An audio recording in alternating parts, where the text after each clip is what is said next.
குறித்து நான் என்ன நினைக்கிறது, நமது நீதிமன்றமே சொல்லிவிட்டது, தீபத்தூண் தான் அது, விலக்கு ஏற்றலாம்னு சொல்லியாச்சு. நீதிமன்றத்தை தாண்டிய பெரியாள் கிடையாது நான். ஒரு இடத்துக்கு அவர் வராருன்னொடனே லட்சக்கணக்கில் கூட்டம் கூடுறாங்க. அது கண்டிப்பாக அவருடைய உழைப்பு, அதில் மாற்று கருத்தில் இத்தனை வருஷம் உழைப்பு தான். ஆனால் ரசிகர்கள் கூட்டத்தை தொண்டர்கள் கூட்டமாக மிகச்சரியாக அரசியல் படுத்த வேண்டிய கடமை திரு விஜய் அவர்களுக்கு இருக்கிறது என்று நான் கருதுகிறேன். ஒன்று, ராஜராஜ சோழனை பற்றி முழுதுமாக இன்னும் பலர் புரிந்து கொள்ளவில்லை என்று நான் கருதுகிறேன். ராஜராஜ சோழனை விமர்சனம் செய்வதற்கும் ராஜராஜன் சோழன் அவர்கள் வாழ்ந்த வாழ்க்கை முறையை அவதூறு செய்வதற்கும் இங்கு யார் இப்போதைக்கும் அந்த அளவு குவாலிட்டியில் இல்லைன்றது. இன்று செய்தியாளர்களை சந்தித்து பேசிய பரம்பொருள் ஃபவுண்டேஷன் நிறுவனர் மகாவிஷ்ணு செய்தியாளர்களின் தொடர் கேள்விகளுக்கு பதிலளித்துள்ளார். இந்த மதுரை மண்ணில் செய்வதில் மிகவும் மகிழ்ச்சி அடைகிறேன், ஆனந்தப்படுகிறேன். நான் பிறந்தது அலங்காநல்லூரில் தான், ஒரு அரசு மருத்துவமனையில். ஸோ மதுரைக்கும் எனக்கும் ஒரு மிகப்பெரிய தொடர்பு உண்டு. மதுரைனாவே அது ஒரு நேட்டிவ் ஃபீல், ஒரு நேட்டிவ் வைபை என்னால் ஃபீல் பண்ண முடியும். ஸோ அந்த வகையில் உங்கள் அனைவரையும் இன்று இந்த அற்புதமான நிகழ்வு சந்திப்பில் மிகவும் மகிழ்ச்சி அடைகிறேன், பெருமை அடைகிறேன். ஆன்மீகம் தொடர்பான நிகழ்வு இப்போ திருப்பரங்குன்ற மலையில் தீபம் ஏற்றக்கூடாதுன்னு சொல்லி அவங்க அரசே எதிர்க்குது. அதாவது இந்துத்துவ, அதாவது இந்து மக்களை மட்டும் எதிர்க்கிற மாதிரி ஒரு அரசாங்கமே நடக்கிறது இல்லை. இது குறித்து நீங்கள் என்ன நினைக்கிறீங்க? இது குறித்து நான் என்ன நினைக்கிறது, நமது நீதிமன்றமே சொல்லிவிட்டது, தீபத்தூண் தான் அது, விலக்கு ஏற்றலாம்னு சொல்லியாச்சு. நீதிமன்றத்தை தாண்டிய பெரியாள் கிடையாது நான், நீதிபதி சொல்லிவிட்டார். ஸோ அதனால் அதை தாண்டி எனக்கு கருத்து இருப்பதாக எனக்கு தெரியவில்லை. ஒவ்வொருவருக்குள்ளும் இறைநிலை இருக்கிறது, அதை ஒவ்வொருவரும் உணர வேண்டும். அந்த வகையில் நீங்கள் கேட்ட கேள்விக்குண்டான பதில், தீபத்தூணில் தாராளமாக விலக்கு ஏற்றலாம், அது முருகனுக்கு சொந்தமான இடம், தொடர்ச்சியாக நீங்கள் வழிபாடு செய்யலாம் என்று நீதிமன்றம் கூறியது போல அதை பின்பற்றலாம் என்று நினைக்கிறேன். மாற்று மத அமைப்புகள் யாருமே செயல்படாத விஷயத்தை ஒரு அரசியல் செய்கிறது, அரசு இந்து மக்களுக்கு எதிராக செயல்படுறதை நம்ம நினைக்கலாமா? தவறாக எடுத்துக்க வேண்டாம், அதை கொஞ்சம் வெளிப்படையாக பேசணும்னு நினைக்கிறேன். ஜென்ரலி ஒரு நரேட்டிவ் செட் பண்ணும்போது பொதுவாகவே இந்த அரசாங்கத்தின் மீது ஒரு கோபம் என்பது எல்லோருக்கும் வரும். தவறுகள் செய்து தான் அரசாங்கமே கற்றுக்கொள்கிறது. எந்த அரசாங்கமாக இருந்தாலும் சரி, ஒரு சின்ன தவறு செய்து அதிலிருந்து ஒரு லேர்னிங், ஒரு தவறு செய்து அதிலிருந்து ஒரு லேர்னிங். அந்த வகையில் பார்க்கும்போது நம்ம ஈஸியாக அந்த இடத்துல உட்காந்துட்டு என்ன வேணாலும் அரசாங்கத்தை விமர்சனம் பண்ணலாம். பட் என்னோட பர்சனலாக நான் என்ன ஃபீல் பண்ணுறேன்னா, அரசாங்கம் மிகவும் தெளிவாக இந்த விஷயத்தை கையாண்டு கொண்டே இருக்கிறது. இப்போ நம்ம ரொம்ப ஈஸியாக அதை இவங்களுக்கு மட்டும்தான் சொந்தமானது, இவங்களுக்கு சொந்தமானது இல்லைன்னு வாயில் சொல்கிறது ரொம்ப ஈஸி. ஒரு ஜாதி சார்ந்து, மதம் சார்ந்து, ஒரு குறிப்பிட்ட இடம் சார்ந்து நம்ம போகும்போது அது நிறைய பிரச்சனைகளை கொண்டு வருவதற்கு வாய்ப்புகள் உண்டு, தேவையில்லாத கலவரங்கள் வருவதற்கு வாய்ப்பு உண்டு. அப்போ அரசு பதவியில் அந்த பொசிஷனில் உட்கார்ந்துருக்கும் போது அந்த பொறுப்பு, அந்த பதவி என்பது ரொம்ப பெரிய பொறுப்பு. அதை நம்ம டக்குன்னு விமர்சனம் செய்துவிட முடியாது என்று நான் கருதுகிறேன். அரசு மிகச் சரியாகத்தான் கையாண்டு இருக்கிறது.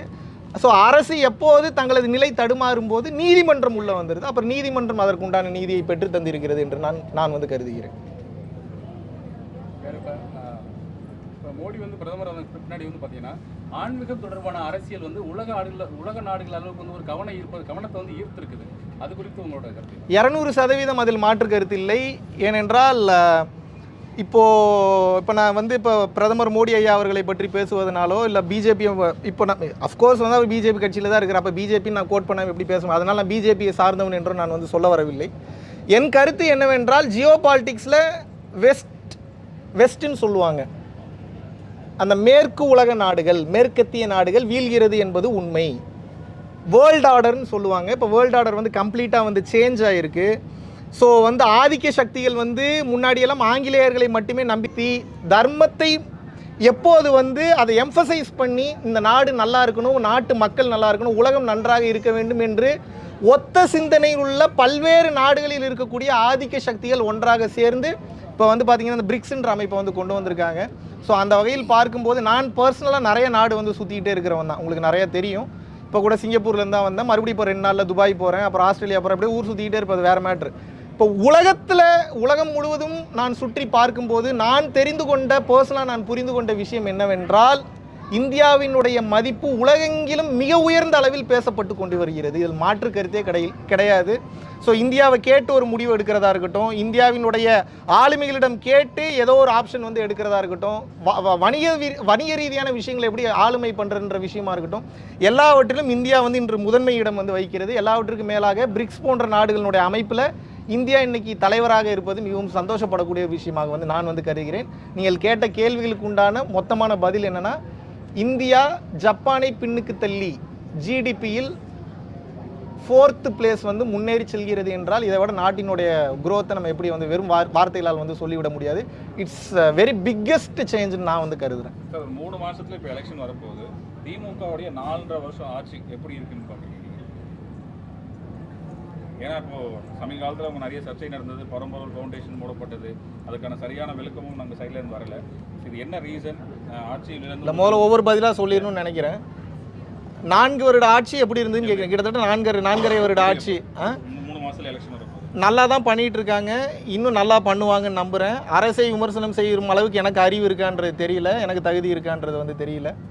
தவறுகள் எந்த அரசாங்கம் இருந்தாலும் இப்போ முன்னாடி இருந்த அரசு எடுத்துக்கிட்டிங்கன்னா அதில் ஒரு மிகப்பெரிய பிரச்சனை நடந்தது. அப்போ இந்த கட்சியோட அந்த கட்சி பெருசாக தெரிஞ்சு, இப்போ இந்த கட்சி ஏதாவது தவறு பண்ணும்போது இந்த கட்சியோட அப்புறம் அந்த கட்சி பெருசாக தெரியும்.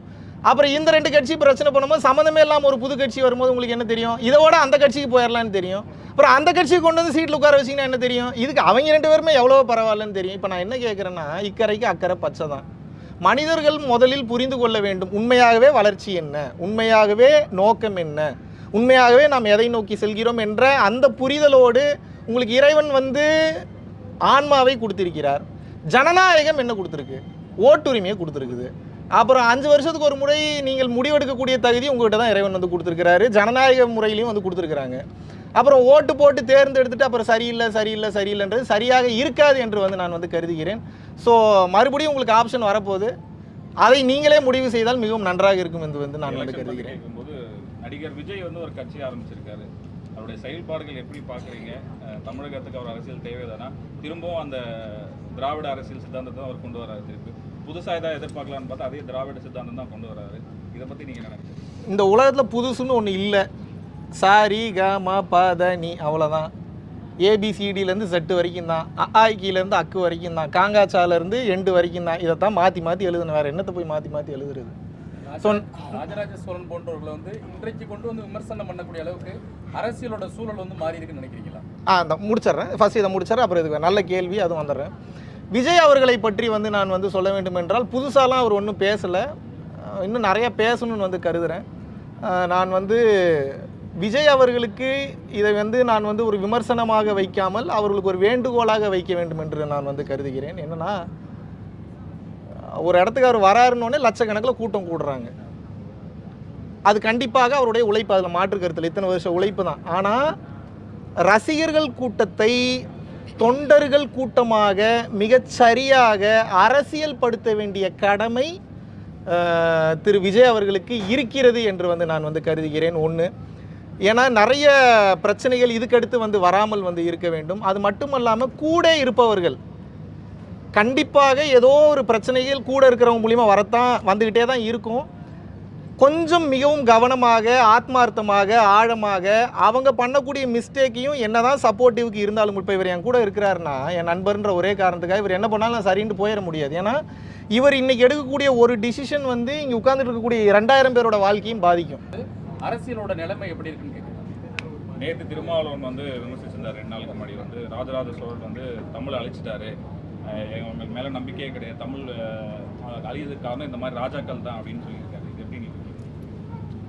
ராஜராஜ சோழனை பற்றி முழுதுமாக இன்னும் பலர் புரிந்து கொள்ளவில்லை என்று வந்து நான் வந்து கருதுகிறேன். ராஜராஜ சோழனை விமர்சனம் செய்வதற்கும் ராஜராஜன் சோழன் அவர்கள் வாழ்ந்த வாழ்க்கை முறையை வந்து அவதூறு செய்வதற்கும் இங்கு யார் இப்போதைக்கும் அந்த அளவு குவாலிட்டியில் இல்லைன்றது என்னுடைய பர்சனலான ஒரு கருத்து. சாதாரண மனிதர் அல்ல ராஜராஜ சோழன் என்பவர். நீங்கள் கேட்ட குறிப்பிட்ட நபர்கள் என்ன பண்ணாங்கன்றதை நான் விமர்சனம் பண்ண விரும்பலை. பட் யார் அவர்களை விமர்சனம் பண்ணாலும் ராஜராஜ சோழன் அவர்களுடைய முழு வரலாற்றை படித்துவிட்டு அவர் ஆன்மீக தொண்டு என்ன வந்து ஆற்றியிருக்கிறார், அவர் இந்த நாட்டிற்கு செய்த சேவை என்ன, அர்ப்பணிப்பு என்ன என்பதை தெரிந்து கொண்டு பேசுவது மிகச்சிறப்பாக இருக்கும் என்று வந்து கருதுகிறேன். பரம்பொருள் ஃபவுண்டேஷன் அதை மூடுனதுக்கான காரணம் நான் ரொம்ப தெளிவாக சொன்னேன். என்னுடைய பர்சனலான ஆன்மீக வளர்ச்சியை கருத்தில் கொண்டு நான் வந்து அடுத்தடுத்த கட்டம் வந்து செல்கிறேன். அதனால் ஆளும் அரசுல இருந்து உங்களுக்கு பிரஷர் வந்ததாக கேள்விப்பட்டோம். அது உண்மையா? அதில் என்ன வெளிப்பாடு? வெளிப்படையாக சொல்கிறேன், தமிழக அரசு எனக்கு ஒரு பிரச்சனையும் கொடுக்கல. செய்திகளை உள்ளது உள்ளபடி தெரிந்து கொள்ள ரெஃப்ளெக்ட் நியூஸை சப்ஸ்கிரைப் பண்ணுங்க.